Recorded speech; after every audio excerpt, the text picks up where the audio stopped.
হচ্ছে গাছের কথা তো সবাই বোঝে না।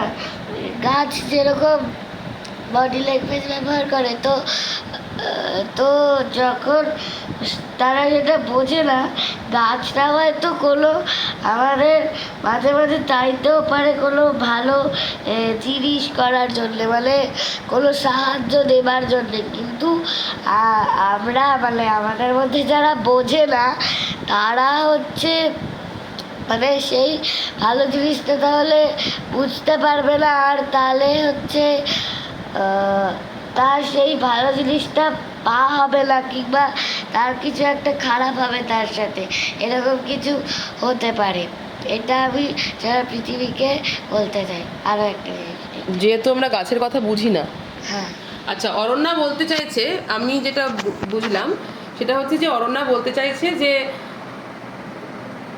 ভালো মানুষরা খানিকটা গাছের মতো, মানে গাছও যেমন কথা বলতে পারে না, ভালো চাইলেও সেটা এক্সপ্রেস করতে পারে না, প্রচুর কাজ করে, সবচেয়ে বেশি ভালো কাজ করে পৃথিবীর জন্য, কিন্তু গাছ যেহেতু কথা বলতে পারে না সেহেতু এক তো প্রতিবাদ করতে পারে না খারাপ কাজের, এবং দ্বিতীয়ত নিজেও যে ভালোটা করতে চাইছে সেটা বলতে পারে না। তো ভালো মানুষরা যদি গাছের মতো হন তাহলে আমরাও তো ভালো মানুষদের সাথে গাছের মতো ব্যবহার করব, গাছ মানে যেভাবে গাছ কেটে ফেলি ভালো মানুষদেরও ক্ষতি করে ফেলবো। সেই জন্য কথা বলা এই পৃথিবীর জন্যে ভীষণভাবে প্রয়োজনীয়। আমি কি বোঝাতে পারলাম? আমি যেটা বলতে চাইছি সেটা কি মোটামুটি কমিউনিকেট করা গেল, বোঝা গেল যে কেন ভালো কাজ করতে হবে, অ্যাট দ্য সেম টাইম সেটা নিয়ে বলতে হবে। You have to tell the whole world, পৃথিবীকে জানাতেই হবে। তাহলে হ্যাঁ বলো। আমি বুঝতে পেরেছি।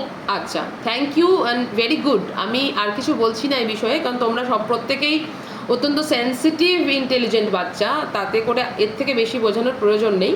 জাস্ট আমি চাইবো যে একটা 3 মিনিটস ভিডিও, মানে টাইম লিমিট নেই কোনো, আমি জাস্ট মানে মেনশন করে দিচ্ছি যে কোনো টাইম লিমিটেরই করতে পারো। যে যা বলতে চাইছো সেটাকে গুছিয়ে যে ভাষায় তুমি কমফোর্টেবল, আমি চাইবো ব্যক্তিগতভাবে চাইবো বাংলাতে হোক, কারণ সেটা অনেক তুমিও বুঝতে পেরেছো। Thank you. তো সবাই নিজেদের এই বক্তব্যগুলোকে সুন্দর করে গুছিয়ে আমাকে একটু ভিডিও করে পাঠিও, উইদিন মানে তোমাদের যেরকম টাইম স্প্যান তোমরা যখন সময় পাবে সেই সময়ের মধ্যে, ঠিক আছে? তা চলো আজকে টাটা করে দিই।